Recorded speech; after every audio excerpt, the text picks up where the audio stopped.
Bonjour à tous, bonsoir, c'est Camille le Phoenix. Aujourd'hui, nous nous retrouvons pour faire la revue du chapitre 171 de Jujutsu Kaisen.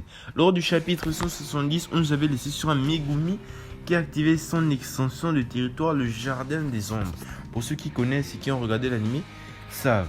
Megumi est en pleine confiance après avoir activé son extension de territoire. Très belle page d'ailleurs, avec le côté sombre un peu à côté et le squelette vivant, je sais pas.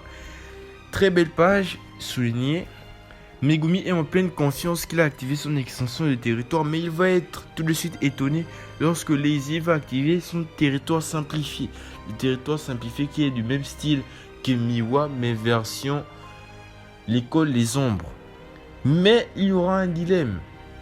Lors de ce combat, Megumi n'a pas eu à activer une barrière. Donc son extension de territoire, il y a une annulation de technique, si je peux dire. Donc en gros la technique de Lazy n'a aucun effet sur Megumi. Megumi qui va littéralement contre-attaquer. L'extension de Megumi n'a rien de spécial. C'est juste un boost de ses capacités à 120%. Les capacités de base que Megumi a l'habitude de faire, c'est juste pratiquement un boost de ses capacités à 120%. Avec cette page en couleur, on voit juste le visage de Megumi. Et il y a tout ce qui est en noir, ça représente vraiment son extension de territoire. Megumi va commencer à contre-attaquer Lazy.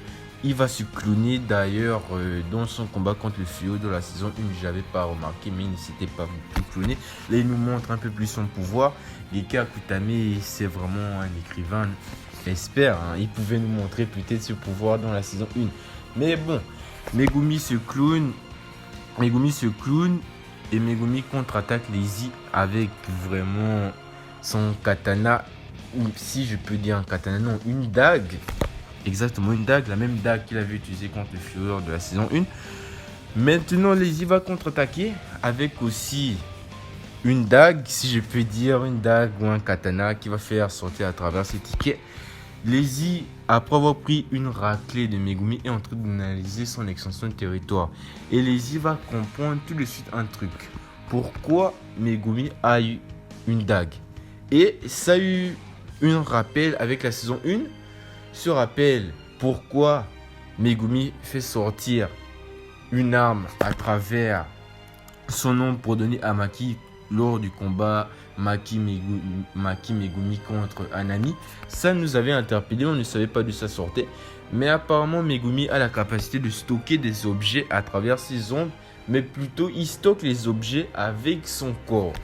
En gros donc Lazy va littéralement balancer 3 voitures. Littéralement il va balancer 3 voitures après avoir compris son extension. Il va balancer 3 voitures et les 3 voitures là vont tomber dans son extension. Et le poids des 3 voitures là qui pèsent 2,4 tonnes, Megumi va avoir ce poids dans son corps entier. Et oui, ça vraiment ça pèse. Ce qui est beau avec ce chapitre, c'est les retournements de situation. On est vraiment dans un jeu d'échecs. L'autre essaie de réfléchir quelle est la technique de l'adversaire. Il analyse, il prend tous les détails et après il commence à jouer sa pièce. C'est vraiment ce qui est magnifique dans ce chapitre. Je ne sais pas si vous avez trouvé la même chose. Maintenant, Lazy qui pense avoir pris le dessus sur ce combat va être rapidement étonné parce que l'extension de Megumi ne se limite pas que en bas, elle se limite aussi en haut. Et Lazy avait une crainte qu'il fasse appeler son éléphant.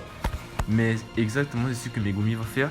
L'éléphant va littéralement tomber du gymnase et va venir s'écraser sur le corps de Lazy. Littéralement ça va l'écraser.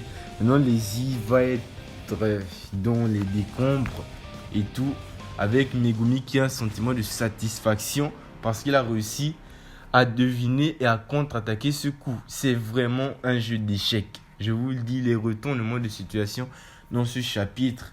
Lazy est en pleine confiance. Megumi est déstabilisé. Il retourne la situation. Megumi est en pleine confiance. Lazy, c'est ce qui est beau avec ce chapitre. Maintenant, Megumi, avec ce sourire, il a la satisfaction. Mais honnêtement, les deux, ils sont KO.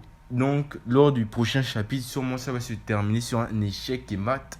Mais on ne connaît pas le résultat. Il est encore inconnu. Maintenant, merci d'avoir vu ce chapitre avec moi. Abonnez-vous, likez. Et je suis en train de créer un AMV sur Kimetsu no Yaiba qui va sortir très prochainement.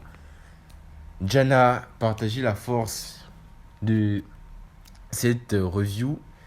Et aussi, n'oubliez pas, la semaine prochaine, review automatiquement pour voir qui va faire l'échec et mat. On n'oublie pas la team. On est là.